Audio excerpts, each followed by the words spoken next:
যে 24-এর গণ অভ্যুত্থানের পরে যে নির্বাচনটা হলো, আমরা আশা করেছিলাম যে এটা অন্তত ফ্রি, ফেয়ার এবং ক্রেডিবল ইলেকশন হবে। তাও হলো না। এই ইলেকশনটা কিন্তু ম্যানেজড ইলেকশন। এখানে বিএনপিকে জিতিয়ে দেওয়া হয়েছে। তো জিতিয়ে দিয়েছে ভালো কথা, কিন্তু আমার কাছে কষ্ট লাগে যারা এই কাণ্ডগুলি করেছে তারা আমার পরিচিত। এরকম রেজওয়ানার সঙ্গে আমি অনেকদিন কাজ করেছি। আমি রেজওয়ানাকে জিজ্ঞাসা করলাম যে তুমি যে ইন্টারভিউতে এই কথাটা বললে, তো আপা উগ্রবাদীরা আসতো। আমি বললাম উগ্রবাদীরা তো সরকার গঠন করতে পারতো না। ধরো জামাত ধরে নিলাম উগ্রবাদী 30টা সিট বেশি পেত, কিন্তু সেটা একটা হাং পার্লামেন্ট হতো। তুমি যেদিকে 2/3 মেজরিটি দিলে এরা তো যা খুশি তাই করবে। 2/3 মেজরিটি একটা কাজ for a parliament. That parliament becomes dysfunctional.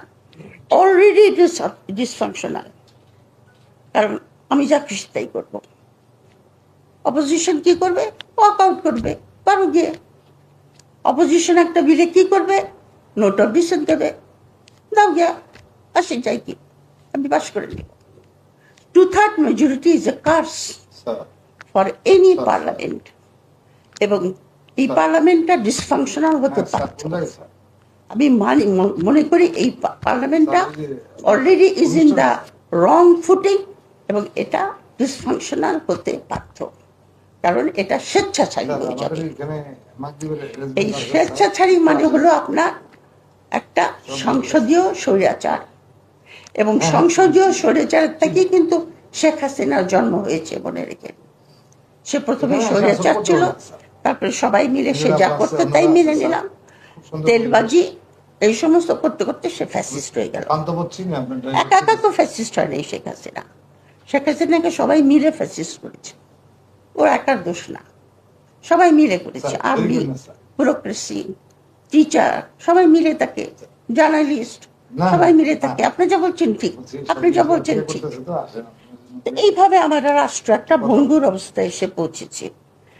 এবং এই 24-এর এই অভ্যুত্থানের ফলে আমরা আশা করেছিলাম যে এখানে একটা গণভোটের ভিত্তিতে একটা নতুন সংবিধান আসবে, জুলাই সনদ।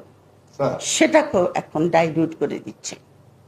তার রেজাল্টটা কি হবে? আপনার একটা দুর্বল সরকার, কারণ যে সরকারের জনগণের সমর্থন নাই।